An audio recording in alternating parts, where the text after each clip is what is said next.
11 सितंबर है, दिन बुधवार का है। सरदार पटेल भवन की बड़ी खबर, 89 बैच के आईपीएस आलोक राज को बिहार का डीजीपी बनाया गया। अब क्या टीम तैयार होती है? डीआईजी आईजी का तबादला पहले हो चुका है। उस खबर पर मैंने सवाल उठाया कि फिलहाल ये पोस्टिंग हुई थी, क्यों तबादला किया गया। अब बताया जाता है कि 1 दर्जन से भी अधिक आईपीएस पदाधिकारियों का तबादला हो सकता है। बड़ा नाम है जयेश गंगवार। पूर्व डीजीपी राजविंदर सिंह भट्टी साहब के समय उनका कुछ नहीं चला। ये कठोर सच है, कोई चैनल नहीं कहेगा। जब से भट्टी साहब 19 दिसंबर 2022 को पदभार ग्रहण किया, उस दिन के 1-2-3 दिन के बाद मैंने खबर बनाना शुरू कर दी और करीब 1 साल 8 महीने करीब 11 दिन पद पर रहे। तब तक गंगवार साहब का एडीजी हेडक्वार्टर में जो जिम्मेदारियां उनकी होती है, महत्वपूर्ण जिम्मेदारियां, उनसे उस समय के डीजीपी ने उनको अलग रखा। अब बताया जाता है गंगवार साहब को डीजी में प्रमोशन का समय है। 93 बैच के आईपीएस पदाधिकारी हैं जितेंद्र सिंह गंगवार। मूल रूप से ये कानपुर के रहने वाले हैं। सरकार इन्हें विशेष डीजी बनाकर सरदार पटेल भवन में छोड़ देगी तो अच्छा रहेगा। अधिक जानकारी है पुलिस हेडक्वार्टर की। आर्थिक अपराध इकाई में ये पहले रह चुके हैं। आर्थिक अपराध इकाई के 1996 बैच के आईपीएस पदाधिकारी नैयर हसनैन खान साहब सीमा सुरक्षा बल आईजी में जाएंगे। उनको सरकार आज रिलीव कर सकती है, आज या कल देर शाम तक। मतलब बुधवार है, तारीख 11 सितंबर है। अधिक से अधिक गुरुवार 12 सितंबर तक सरकार बड़े पैमाने पर आईपीएस को, डीएसपी को बदल सकती है। जो सच्चाई, जो बातें सामने आ रही है, जो पुलिस सूत्रों के अनुसार, सरकार में बैठे तंत्र के अनुसार जो जानकारी सामने आ रही है, एक बड़ा तबादला किया जा सकता है। अब वो मोतिहारी एसपी है कांतेश मिश्रा, वो भी जा रहे हैं आईबीबीबी। उन मोतिहारी में भी नए एसपी की तैनाती होगी। फिर आ जाइए सीआईडी, अपराध अनुसंधान विभाग, देश में बैठी बड़ी जांच एजेंसी। हमारी खबर पर विश्वास करें। भट्टी साहब डीजीपी थे, अपराध अनुसंधान विभाग ठप हो गया। बड़े तेज तर्रार आईपीएस थे। जितेंद्र कुमार जो पुलिस चयन में अध्यक्ष हैं और इटावा के बेनीपुर जिला के रहने वाले हैं, उनको हटाया गया। एक आईपीएस को मदद करनी थी। उक्त आईपीएस पदाधिकारी का नाम था विशाल शर्मा, जो पूर्णिया में पूर्व एसपी थे। कुछ मामले को लेकर उन पर चल रहा था कि ये आरोप सही है या नहीं है। और उस समय के जो डीजीपी थे भट्टी साहब, उन्होंने एक बड़े प्रभाव में आकर उनको पूरी मदद की। विशाल शर्मा साहब को उनको किसी जिले का कप्तान भी बनाना चाहा। अब चले आइए गौरव मंगला, लंबे समय से सेंटिंग में है। वो चुनाव के दौरान वहां से छपरा से हटाए गए थे। गौरव मंगला, अब गौरव मंगला हरियाणा के रहने वाले हैं। इस पर मैं उनकी क्या शिकायत करूं, लेकिन नए नए आईपीएस हैं भाई। अब नए नए आईपीएस पदाधिकारी हैं। अभी क्या आप देखा मैंने आलोक राज को, या अन्य कोई एडीजी है तो सबसे मिलते हैं, कोई अहंकार घमंड नहीं है। कुछ नए नए आईपीएस आ गए हैं, पता नहीं वर्दी पहनने के बाद किस तरह का घमंड हो गया है, इसका कोई अंदाजा नहीं लगा जा सकता है। गौरव मंगला साहब लंबे समय से पेंडिंग में है। नवादा एसपी रहते हुए उनकी कार्यशैली पर सवाल उठा। अपने ही पुलिसकर्मी को हाजत में बंद कर दिया था। गौरव मंगला देश की बड़ी बड़ी जांच एजेंसी के नजर में आ गए जब नवादा एसपी रहते हुए अपने अधीनस्थ पदाधिकारी को हाजत में बंद कर दिया वर्दी के साथ। वह पावर का कोई नहीं है, कुछ नहीं हुआ। गौरव मंगला सेंटिंग पोस्टिंग पर है, हरियाणा के रहने वाले हैं। हमारा किसी से कोई निजी मतभेद नहीं है, लेकिन पद पावर का क्यों गलत इस्तेमाल करते हैं साहब? ना जिंदगी रही है ना पद रहा है, पावर का गलत इस्तेमाल नहीं होना चाहिए। अब आ जाइए कि एक साहब भागलपुर के नजदीक जिले के सटे हुए हैं और नीतीश कुमार के, माननीय मुख्यमंत्री नीतीश कुमार के करीबी नेता उनको समस्तीपुर जिला ले जाना चाहते हैं। समस्तीपुर जिला में है विनय तिवारी, कोई शिकायत नहीं है, ठीक है, मिलनसार व्यक्ति हैं। केंद्र जाना चाहते हैं, बिहार छोड़ना चाहते हैं। समस्तीपुर में जो एसपी जाना चाहते हैं मुख्यमंत्री जी, मैं उनके कार्यों की, उनकी आदतों का व्याख्यान नहीं कर सकता हूं। अपने बुरे कर्म छिपाने के लिए चश्मा लगा लिया है कि मेरी आंखों से मुझे पहचाने नहीं कोई पदाधिकारी मैं क्या करता हूं। और उस पदाधिकारी काफी सीनियर है, उनके चेंबर से लेकर, उनकी ऑफिस से लेकर, उनके आवास से लेकर, उनके कारकिलाब के बारे में, दिनचर्या के बारे में एक आईपीएस के लिए ऐसी चर्चा नहीं होनी चाहिए, नहीं होनी चाहिए, लेकिन हो रही है। क्या सच है ये हम क्या बताएंगे, क्या सच है जग जाहिर है। वो आईपीएस क्या कर रहा है, कैसे जिला में पोस्टिंग हो गई, क्या करता है भगवान जाने, कैसे जिला में पोस्टिंग हो गई। वो समस्तीपुर जाना चाहता है। अब चले आइए, स्पेशल ब्रांच में है, ईमानदार है, बक्सर बैगन गोला के रहने वाले सुनील बाबू, बेहतर छवि, कोई शिकायत नहीं। बताया जाता है राज्य सरकार के करीबी माने जाते हैं। सरकार उन्हें एडीजी हेडक्वार्टर या आर्थिक अपराध इकाई में एडीजी के पद पर तैनात कर सकती है। निर्मल आजाद साहब का नाम चल रहा है, निर्मल आजाद, निर्मल कुमार आजाद, उनके एक भाई डॉक्टर भी है। बेहतर छवि इनके परिवार की है, विवादों में नहीं रहे। निर्मल आजाद का नाम भी चल रहा है एडीजी हेडक्वार्टर के लिए। अब आ जाइए अजिताभ कुमार। अजिताभ कुमार पहले सीआईडी में रहे हैं। अजिताभ कुमार वह सीआईडी के एडीजी बनाए जा सकते हैं। अब जो चर्चा हो रही है, जो महत्वपूर्ण चर्चा हो रही है, कुछ लोगों का मानना है, एक बड़े डीजी रैंक के पदाधिकारी ने कह दिया कि 95 बेच के हैं सुशील खोपड़े साहब, और वह एसटीएफ में उन्होंने बेहतर काम किया, मद्य निषेध में है। तो उनके बेहतर काम को देखते हुए सरकार उन्हें भी एडीजी या आर्थिक अपराध या अन्य कोई विभाग की जिम्मेदारी दे सकती है। खोपड़े साहब का भी नाम चल रहा है।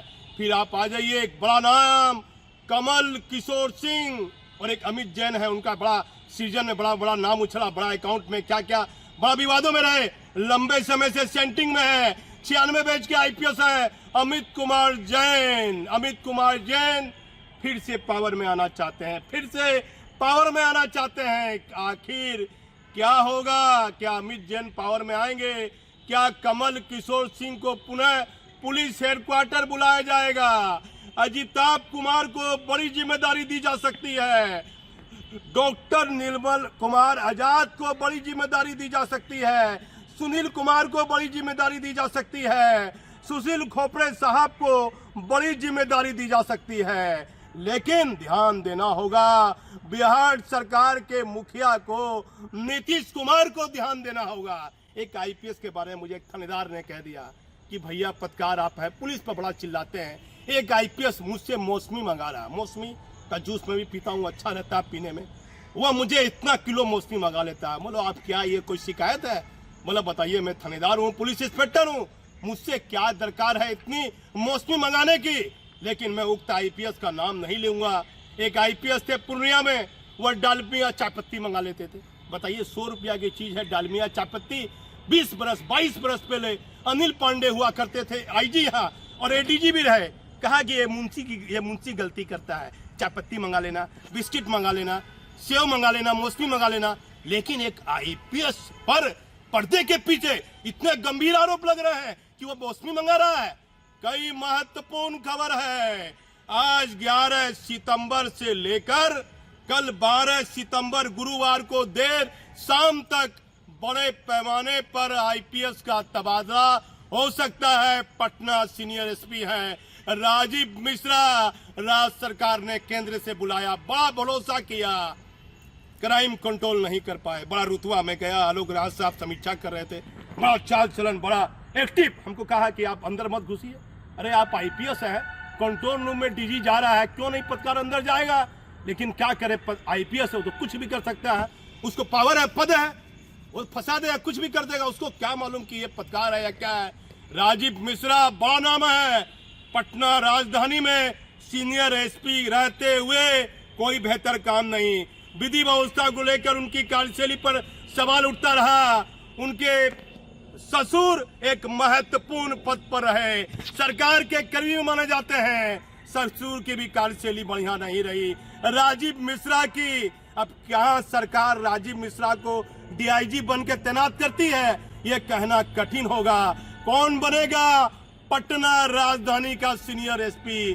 चर्चा शुरू है। कई चर्चाओं के बीच, कई महत्वपूर्ण खबर के बीच आप हमारे चैनल पर बने रहिए।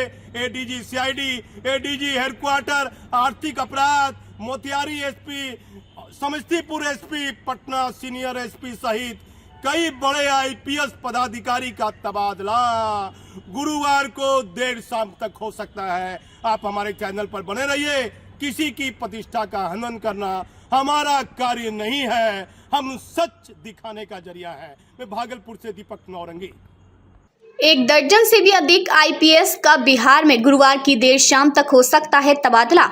94 बैच के आईपीएस निर्मल कुमार आजाद या 96 बैच सुनील कुमार को बनाया जा सकता है एडीजी हेडक्वार्टर। मुख्यमंत्री जी भागलपुर जिले से सटे एक जिले में तैनात एसपी को आपके करीबी नेता ले जाना चाहते हैं समस्तीपुर जिला। मुख्यमंत्री जी पुलिस इंस्पेक्टर के तबादले में हेराफेरी करने वाले एक आईपीएस राजधानी में एसएसपी बनने का देख रही है सपना। 17 सितंबर को है विश्वकर्मा पूजा, उसी दिन से पितृपक्ष की हो जाएगी शुरुआत। एडीजी सीआईडी और एडीजी हेडक्वार्टर आर्थिक अपराध इकाई की एडीजी के पद पर हो सकती है पोस्टिंग। 1994 बैच के आईपीएस निर्मल कुमार आजाद जो एडीजी वायरलेस के पद पर है, उन्हें एडीजी हेडक्वार्टर बनाया जा सकता है। 1996 बैच के आईपीएस सुनील कुमार को एडीजी हेडक्वार्टर या आर्थिक अपराध इकाई में की जा सकती है तैनाती। बिहार में बड़े पैमाने पर आईपीएस पदाधिकारी सहित डीएसपी रैंक के पदाधिकारी का तबादला सरकार किसी समय भी कर सकती है। आने वाले कुछ दिनों के बाद पितृपक्ष की शुरुआत हो जाएगी। हिंदू रीति रिवाज धर्म के मुताबिक इन दिनों में कोई बेहतर काम कोई भी व्यक्ति नहीं करता है, नया कार्य नहीं करता है। बताया जाता है कि बिहार के मुख्यमंत्री नीतीश कुमार जी लगातार जब से बिहार के मुख्यमंत्री हैं, उन्होंने पितृपक्ष के बीच में या शुरुआत में ही कभी कोई तबादला किसी भी पदाधिकारी का नहीं किया है। पितृपक्ष के पहले ही बड़े पैमाने पर कई महत्वपूर्ण पदों पर आईपीएस पदाधिकारी की नई तैनाती की जा सकती है और बड़े पैमाने पर डीएसपी स्तर के पदाधिकारी का भी तबादला इधर से उधर हो सकता है। अब देखना यह है कि बिहार राज्य सरकार की मुखिया नीतीश कुमार किन किन आईपीएस पदाधिकारी को किस किस जिले में किस किस रेंज में तैनाती करती है, यह तो आने वाले 2 दिनों में मालूम पड़ जाएगा। पुलिस हेडक्वार्टर में एडीजी हेडक्वार्टर के पद पर किसकी तैनाती होती है, एडीजी सीआईडी के पद पर किसकी तैनाती होती है और ADG special branch Sunil Kumar को पुलिस मुख्यालय में एडीजी हेडक्वार्टर के पद पर तैनाती की जा सकती है या फिर 1996 बैच के आईपीएस नयर हसनैन खान साहब केंद्रीय प्रतिनियुक्ति में सीमा सुरक्षा बल में आईजी के पद पर उनकी तैनाती हो सकती है। सरकार उनके स्थान पर भी 1996 बैच के आईपीएस सुनील कुमार की तैनाती कर सकती है। 1994 बैच के आईपीएस निर्मल कुमार आजाद को भी पुलिस मुख्यालय में बेहतर पद पर तैनाती किए जाने की चर्चा है। डॉक्टर कमल किशोर सिंह को भी पुलिस मुख्यालय में कोई महत्वपूर्ण पद दिया जा सकता है। अमिताभ कुमार को भी सीआईडी के एडीजी के पद की जिम्मेदारी दी जा सकती है। लंबे समय से आईपीएस अमित कुमार जैन जो एडीजी के पद पर हैं, वह भी पुलिस मुख्यालय में कोई महत्वपूर्ण पद पर तैनाती को लेकर चर्चा में हैं। लेकिन पटना में बढ़ते अपराध को लेकर सरकार से लेकर वरीय पुलिस पदाधिकारी सब चिंतित हैं। पटना राजधानी में किसी तेज तर्रार आईपीएस पदाधिकारी की तैनाती किए जाने की संभावना बताई जा रही है। बताया जाता है कि गुरुवार को शाम तक या फिर आज बुधवार को ही 11 सितंबर को ही आईपीएस पदाधिकारी के तबादले की अधिसूचना सरकार जारी कर सकती है। अब देखना यह होगा कि आईपीएस पदाधिकारी को किस पद की तैनाती दी जाती है। क्या इन तबादलों में सरकार की कार्यशैली पर कितना सवाल उठता है। हम सिर्फ सच दिखाने का जरिया हैं, हमारा किसी से कोई निजी मतभेद नहीं है। जो सच पर आधारित होगा वही खबर हम दिखाएंगे।